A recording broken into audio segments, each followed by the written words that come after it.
lot of focused discussion about this great Gunner Michoel. I wanted to now take a session or two and just give some random interesting compilation of horaot and shitos of his. I think that'd be beneficial. This is really nice. Someone asked him once, how many months you say Kaddish?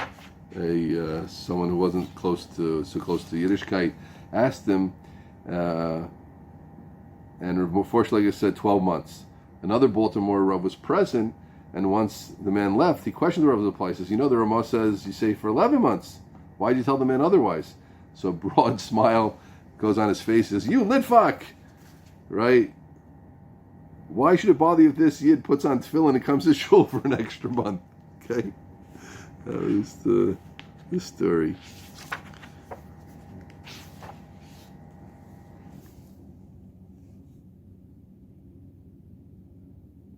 Listen to this. Again, there's just a random. There's a Rav Price. He said, I visited Rav Forshlager in Baltimore. We spoke a great deal in learning as well of our times in Sachachev. He was already very weak. He said his end was near and he wept a great deal. He said he's already leaving this world with no Torah and no good deeds. Could you imagine? Then he said the following words. Listen to this. I am ready and willing to trade everything I have with a good Jewish woman in return for good deeds. Could you imagine?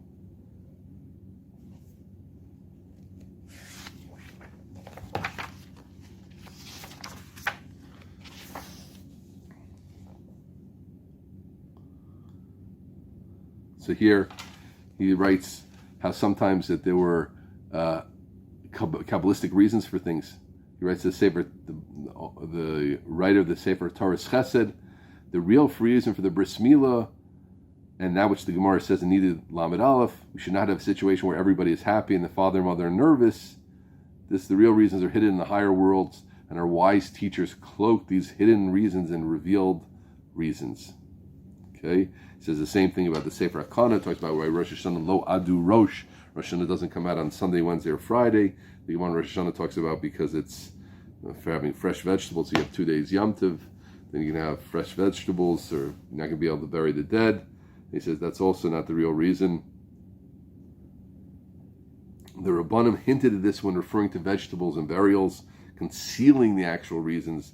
We may conclude that hidden reasons exist in relation to all Torah subjects and are not revealed by the Talmud. The Rav Gifter, right, we mentioned so many times, once asked him why sometimes we find Amoraim becoming angry at their Talmidim. The Rav answered him in great deal in 2 letters. He said, regarding the fact that you are so desirous of knowing some of the subjects that are hidden, right? I know that was a hidden topic. Listen to this one. Turi Eben is one of the Sfarim of the Shagas Aryeh. He said it's written on Rosh Hashanah, Megillah, and Chagiga. So someone asked him, why is it only on that? So he says, listen, I'm going to reveal for you the reason for this. The Neshama of the Shagas Aryeh is connected to and originates in precisely those 3 Masechtas. I've just finished, look at this, I've just finished writing 50 pages explaining this topic. Why the Shagas Aryeh wrote on Rosh Hashanah, Megillah, and Chagiga. Don't try this at home, friends, right? This is for someone who's a Gonim and sees the whole Torah. Sometimes I hear people who know nothing try to do things like this. It's so foolish, right? Once, one of his Talmidim, just telling what it says here, asked him if he could create a golem. He nodded that he could. So he said, why didn't the Rav build one during the send to save the Jews from the Nazis? And the Rav stared at me and then answered with extreme gravity and evident emotion, making a golem is easy, but getting permission to do so is difficult.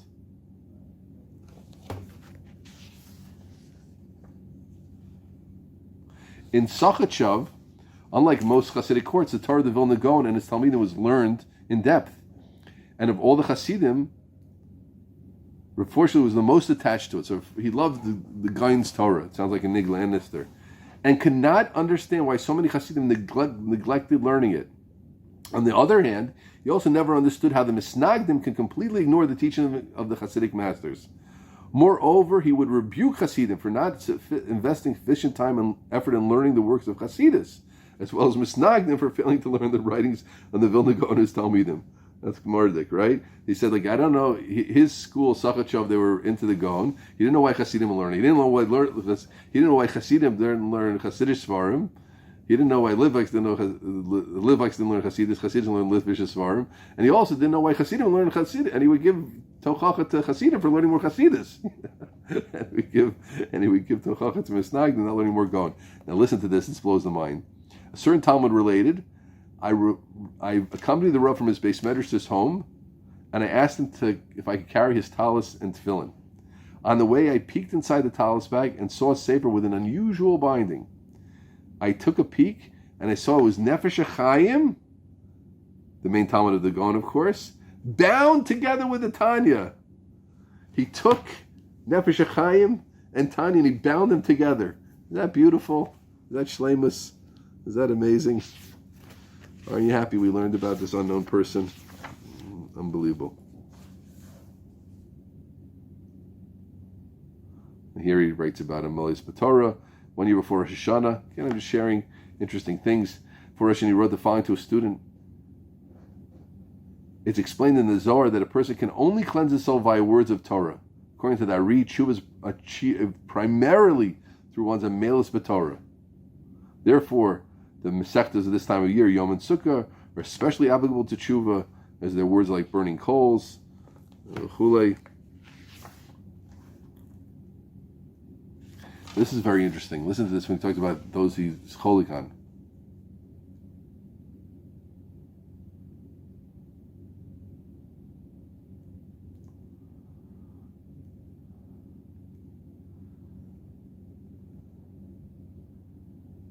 So he writes, first, here's two things. So he writes to Reb Gifter, please understand, my beloved, that everything I write to you stems from deep love. I'm not in the habit of writing in this manner, but from the first day I met you, I realized that even had you been born into the Dor Deya, right, you would have been exceptional. And certainly in today's age, when the word of Hashem is so hard to find, and even more specifically in this countries whose values are distorted by materialism, therefore, when I behold the remnants of those who call on Hashem's name tending in crooked directions, it gives me lots of anguish. I mean, he's saying, you're so special, I also you're special, so when I see you not going right, it bothers me. Heaven forbid that you should think that I do not value the opinion of anyone other than myself.